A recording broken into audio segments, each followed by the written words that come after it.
C'est l'année la plus magnifique. Hein. Pour moi, c'était une Coupe d'Europe, une Coupe du Monde pour nous. Cette année-là, il n'y avait pas que l'Olympique de Marseille. C'est l'exploit, c'est la cerise sur le gâteau. C'était énorme pour la ville, pour le club.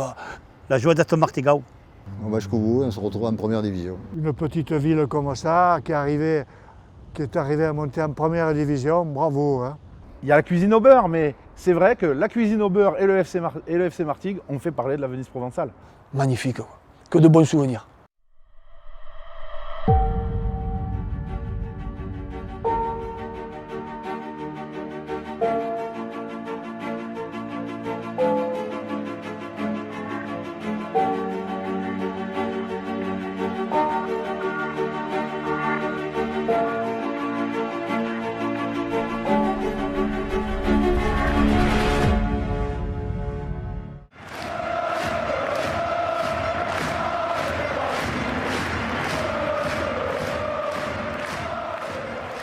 On est en mai 93, je crois que vous recevez Créteil. Alors, alors là, le stade est plein. Ce qui était quand même pas une surprise parce qu'avec l'année qu'on avait faite, c'était normal. Et là, tout Martigues était là pour cette occasion. On a gagné en plus, donc on était sûr à 100% de monter en première division. On va aborder cette saison 92-93. Il y a deux contraintes, il y a deux montagnes à passer. Il y a la montagne, c'est qu'on est une situation financière complètement obérée. Donc il va falloir qu'on trouve un accord avec le tribunal de commerce d'Aix. Bien entendu, la mairie de Martigues, Paul Lobmar est présent, il n'y a pas de souci. Et des deux groupes de Division 2 à l'époque vont se transformer à la fin de la saison en un seul groupe. Donc il n'y a que les 10 premiers de chaque groupe sur 18 qui vont accéder à cette division. Donc on était un peu inquiets et finalement il se passe ce qu'on n'imaginait pas. Quoi. Pas mal de joueurs à faire partir, un recrutement un petit peu difficile compte tenu de la DNCG qui nous encadre fermement la masse salariale. Donc on va travailler sur des prêts de joueurs, Stéphane Roche et Pierre Chavondrier. On va compléter les prêts avec deux joueurs de Montpellier, Laurent Castro et Stéphane Blondeau. Un Lensois à Nice, Saucé, je crois qu'il s'appelait. Et au Mercato, et là c'est bien, on va faire signer un avant-centre, Jean-Roch Testa, qui va faire le boulot comme il faut. Ces prêts vont s'appuyer sur une structure qu'on avait déjà, avec quelques joueurs, bien entendu. Henri Canet, pas de souci, il est d'accord pour continuer son contrat avec une saison de plus. Nous avons des joueurs confirmés, Benarbia, Poulevacci, et nous avons nos joueurs issus des centres de formation. Là, il y en a 5 ou 6. On peut les citer, Bouisset, Petrucci, Mazoncini, Ferblantier, j'en oublie, des joueurs un peu atypiques comme Rally Kera. Et puis après, on a la main heureuse sur un joueur, c'est le gardien de but. Le gardien de but qui vient de Guignon et qu'on arrive à convaincre. Tout cela dans des masses salariales très, très maîtrisées. La colonne vertébrale, elle va être comme ça. Éric Durand, Henri Canet, Ali Benarbia. Et ça va être les 3 chefs d'orchestre qui vont organiser toute la saison et avec un démarrage sensationnel. Donc là, on engrange de la confiance et après tout est plus facile.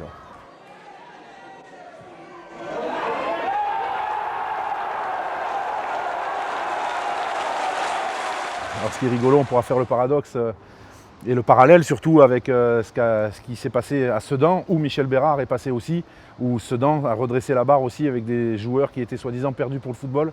Et c'est un peu ce qui s'est passé à Martigues. Et il n'y avait pas un joueur qui sortait du lot. Alors oui, tout le monde va parler d'Ali, parce qu'Ali c'était le Zidane martégal, mais il y avait quelque chose autour.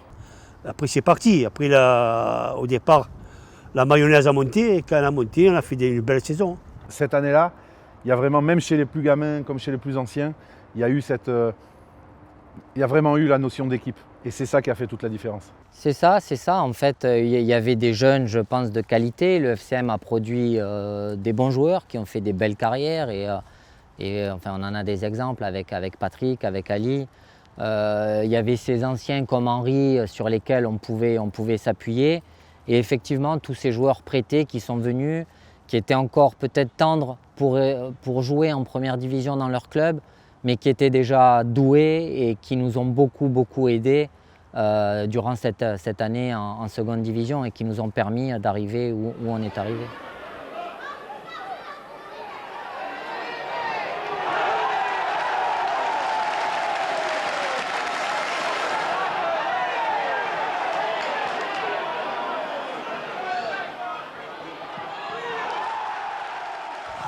d'esprit, c'était se battre les uns pour les autres, c'était l'amitié qui a fait la force de l'équipe, dans les moments difficiles de se serrer les coudes, parce qu'on n'a pas eu que des bons matchs, hein. Il y a eu des matchs où il a fallu s'arracher, et puis ça s'est fait qu'à l'arrivée, le talent et tout ça font que l'équipe est montée. C'est vrai que résumer au mois de mai, c'est un petit peu oublier tout ce qui avait été fait avant, et je crois que la force de ce groupe, ça a été d'être solidaire, d'être, j'allais dire, une bande de copains. Je me rappelle des déplacements qu'on faisait où on a traversé la France en bus et on était une bande de potes à jouer aux cartes. Et il nous arrivait même après 10 heures de bus de rester encore dans le bus parce qu'on n'avait pas fini notre partie. Donc ça vous permet de comprendre un peu l'esprit qui animait ce groupe. Voilà, alors après effectivement il y a mai, il y a ce match contre Créteil, cette foule qui envahit un petit peu le stade. Donc on ne se rend pas compte tout de suite de ce que c'est, de ce qui nous arrive, même si on s'y était préparé parce qu'on a fait course en tête, j'allais dire, pratiquement toute la saison. Je crois qu'on fait 30 fois premier sur 34 journées. Je pense qu'on a invaincu à domicile, ce qui était pas mal. On a, je pense, la meilleure défense. Au niveau de l'attaque, je ne me rappelle pas trop.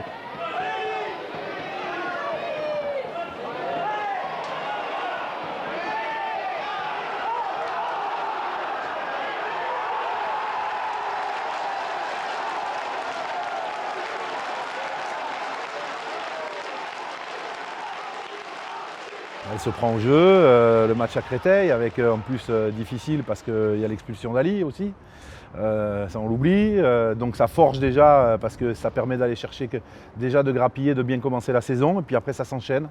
Après il y a le match ici de Sedan, où les deux matchs de Sedan seront charnières dans cette équipe-là, et dans le coffre et dans le caractère qu'avaient ces joueurs, parce qu'il y a le premier ici où tu les atomises, hein, tu les bats 4-0, et puis après il y a le retour avec l'épisode d'Henri Claude Ferblantier, avec ce qu'on aura appelé l'affaire Mazéo. C'était le tout début des, on va dire un peu encore les histoires où il fallait être sévère, etc. Bon voilà, le groupe le jour-là il peut couler. Et puis derrière tu avais une grande équipe de Cannes avec Franck Priou, Luis Fernandez, qui est revenu comme un boulet de canon. Et puis finalement on a réussi à aller jusqu'au bout avec des matchs dantesques sur la fin de saison.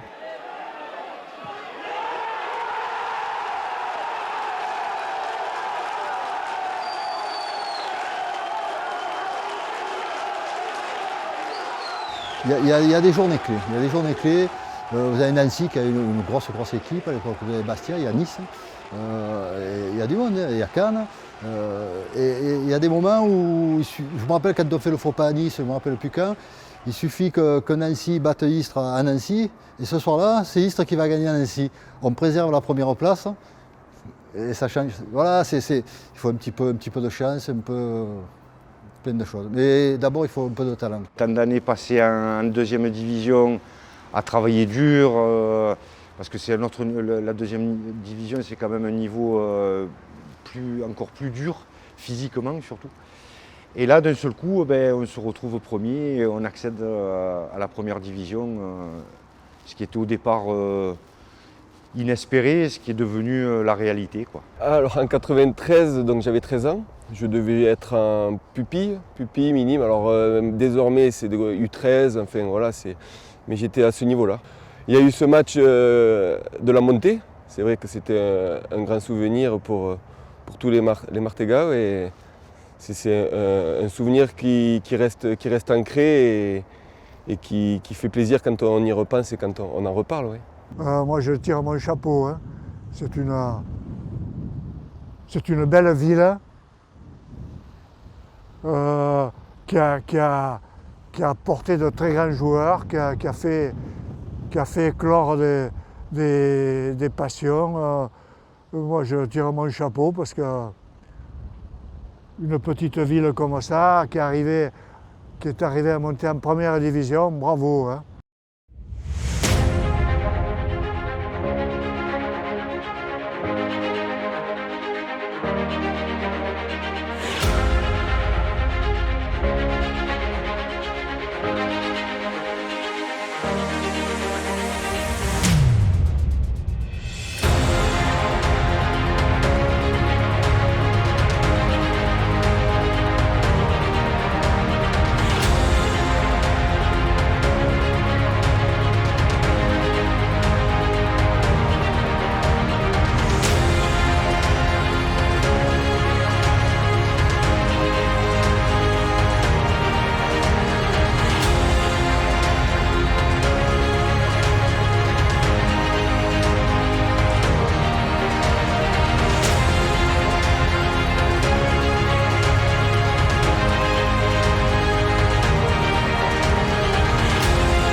Olivier, ça vous rappelle quelque chose, ces images? Oui, là. Ali Benarbia qui va frapper le corner, manifestement. Et c'est une soirée qui est marquée, qui est restée dans vos souvenirs. Ah ben un peu, mais pas qu'un peu. Puisque on a entendu ça avec les collègues pendant près de 10 ans, où on a suivi le FCM en D2. Et avec les joueurs qu'il y avait, on savait que de toute façon, il allait se passer quelque chose. Et c'est l'aboutissement d'année où on a suivi, moi et mes collègues, on était une équipe de 3, où on allait pas tous les samedis parce qu'ils jouaient à l'extérieur après, mais on allait tout le temps au stade. On était assidus. Alors cette soirée-là, qu'est-ce qui t'en reste? Soirée, là, c'est mémorable, elle est gravée dans ma tête, je ne pourrais pas l'oublier. Pour moi, qui était le plus ancien, le plus vieux, je suis monté avec des joueurs qui jouaient à lever des rideaux à l'époque où j'ai commencé à jouer moins des deux. Donc c'est fabuleux, tous ces jeunes qui encadraient et ces jeunes qui étaient prêtés d'autres clubs, qui avaient une mentalité formidable et un talent au-dessus de la moyenne, et il s'est passé ce qui s'est passé. Et ça, je ne peux pas l'oublier. Alors d'abord, il faut le gagner. Il faut le gagner parce que Cannes est à 1 point. Ils ont une grosse équipe, Cannes, on en est sûr, Madar, Priou et d'autres joueurs. On sait qu'eux, ils vont sûrement le gagner. Donc nous, il faut absolument qu'on le gagne. On n'a qu'un point d'avance. Donc, Il fallait le gagner, mais si on faisait match nul, il fallait attendre aussi que Cannes soit... on attende le résultat de Cannes. Donc ce qui n'était pas envisageable, surtout chez nous. Donc à partir de là, on a fait tout ce qu'il fallait pour gagner et accéder en définitive à la première division. Sur un match couperé comme ça, parce que c'en était un, on rentre avec quel état d'esprit? On sort du couloir? Avec le même état d'esprit qu'on est toujours rentré sur un terrain, c'est-à-dire pour gagner. C'est tout, quoi. Il n'y a pas trop de questions à se poser. Sauf qu'on peut avoir un peu plus le trac ou un peu plus de problèmes, mais c'est pas ça. On rentre dans le même état d'esprit comme tous les matchs pour les gagner.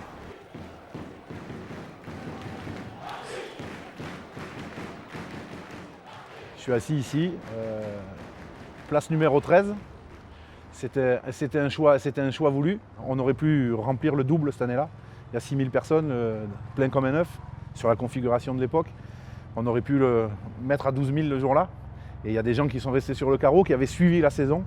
Et ceux qui avaient la chance d'être là, quand tu prends, moi j'étais dans cette tribune Paradis, et de souvenirs, j'ai rarement vu la tribune Paradis le jour-là, autant supportrice. Et c'était chaud, on va dire que c'est bouillant. On était venu 1 heure avant le match et ambiance de folie.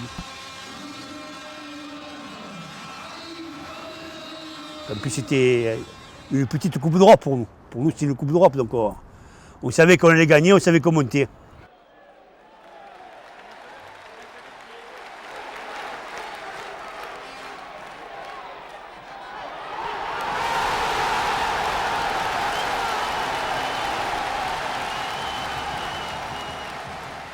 Le match a commencé, il y a eu un super centre du petit Chavrondier qui avait un super pied gauche à l'entrée de la surface en retrait, et j'avais repris en demi-volée pied gauche, je l'avais mis côté opposé. C'était la folie dans le stade, je n'oublierai jamais ce moment, comme lors de mon second but sur un coup franc excentré à peu près à la ligne médiane d'Henri Canet, le Gaulois. Il avait mis un ballon rentrant en l'entrée de surface et le joueur devant moi était lobé. J'avais mis une belle tête qui était allée se ficher dans la lucarne. Voilà, par la suite, nous avions encaissé un but et toute la seconde mi-temps a été très crispante pour nous. Voilà, donc écoutez, à travers ce petit témoignage, j'aimerais remercier et saluer tous mes anciens collègues, Ali Benarbia, Eric Durand, Ponewachi, Canet, Chavrondier, Saucé, Petrucci, je sais que j'en oublie, Gilles Fréchang, que je vois de temps en temps à Ajaccio, Vincent Seatili, que je vois assez souvent à Ajaccio aussi. Je sais que j'en oublie beaucoup, mais ne m'en voulez pas tout de suite là, je n'arrive plus à retrouver tous les noms. J'ai vieilli aussi, hein, ça se passe comme ça. Hein. On mène 2-0, tranquille, l'autre, les Parisiens, ils mettent un but. Mais je savais comment monter, je savais.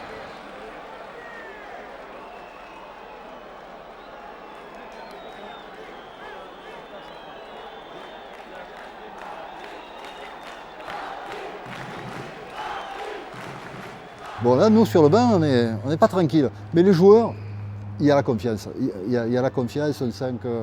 Et on va jusqu'au bout. On va jusqu'au bout, on se retrouve en première division.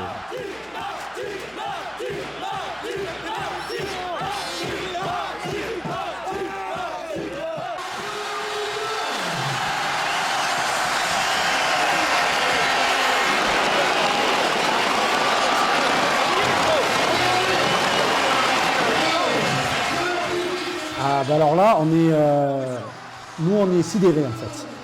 Et on n'est pas venu tout de suite. Voilà, on était un peu comme les gens dans les tribunes, on n'a pas envahi la pelouse tout de suite. On se demandait ce qui se passait. Et après, comme on a vu la foule qu'on pouvait le faire, eh ben, on s'y est mis et on a sauté les grillages, voilà, comme le font les gens sur les images. Et on s'est jeté sur la pelouse, voilà, comme des... Voilà, on a croisé les joueurs. Je me rappelle d'avoir sauté dans les bras de Paul Lombard, qu'on avait croisé.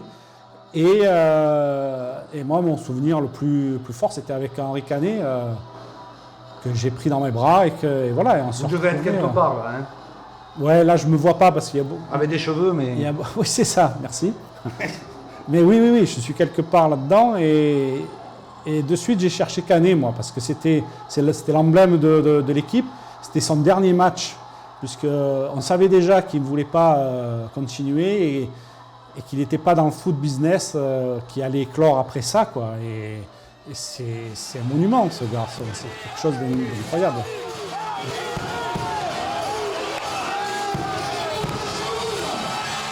Honnêtement, moi je m'en souviens, hein, parce que même quand j'en parle aujourd'hui, il y a des gens qui ne peuvent pas comprendre ce que moi j'ai ressenti. Parce que c'est le cœur, et même rien d'en parler, c'est quelque chose qui m'a ému. Et c'était extraordinaire d'avoir une tribune pleine à craquer, c'était magnifique. Et puis cet enthousiasme aussi sur le terrain avec une équipe, je me souviens d'Henri Canet en particulier, hein, le capitaine je crois de l'époque, hein, qui avec cet engagement féroce, on peut le dire, parce que c'était un dur Henri, hein, voilà, et une équipe magnifique. Et puis l'aventure qui commence, c'était pas inespéré, mais attendu, mais une surprise néanmoins formidable après une saison qui avait été magnifique également. La joie d'être Martigau, la vraie joie. Parce que moi j'ai suivi les montées un peu de Martigues à l'époque, on appelait la D3, la D2, mais jamais la D1. Parce que voir une ville comme Martigues jouer avec les grands, avec les Paris, il y avait Marseille, il y avait Nice, il y avait Saint-Étienne, il y avait Lyon. C'est phénoménal. L'image qu'on a un peu, je pense qu'on a tous, peut-être pas tous, mais moi je l'ai, l'image c'est d'Henri Canet qui monte au grillage, Paul Lombard qui est heureux comme tout, je veux dire voilà, donc parce que quand même c'était peu probable qu'on monte, ça fait toujours partie des possibilités dans le football. On y va pour gagner la saison, pour gagner des matchs, mais la probabilité est infime quand même.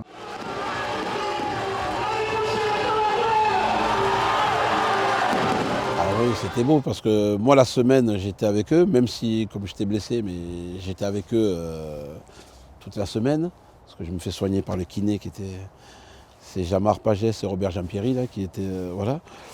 Et vivre la semaine qu'ils ont vécu, et après je me rappelle j'étais là, je boitais, j'étais sur le terrain en boitant, mais c'était énorme, et surtout avec cette bande de collègues, parce que je crois que c'est un groupe qui était exceptionnel. C'est un aboutissement pour beaucoup de monde parce que on parle de Martigues, on parle du FCM, des joueurs qui étaient accessibles, qui sont loin du star system d'aujourd'hui, des mecs que tu connaissais, que tu croisais, qui étaient accessibles quand tu venais à l'entraînement, qui étaient accessibles quand tu les croisais dans les centres commerciaux. Et ce jour-là, tu arrives, franchement, moi je me souviens, on est avec cette bande de collègues, on est filles, garçons confondus, enfin, on se regarde, on sent Mais on n'a pas la pression que peut-être à un moment donné, parce qu'il y a ce 2-0, puis Samuel Lobé qui viendra après au FC Martigues, qui réduit le score, on aurait pu trembler, et puis finalement non. Et puis quand tu vois le grillage, c'est après coup que tu te dis on aurait pu faire perdre le match au FC Martigues, parce qu'il y a déjà des gens qui sont sur les grillages, alors que le coup de sifflet final n'est pas donné. Il y en a même qui sont déjà en bas. Et en fait, on a envahi le terrain même avant, quoi.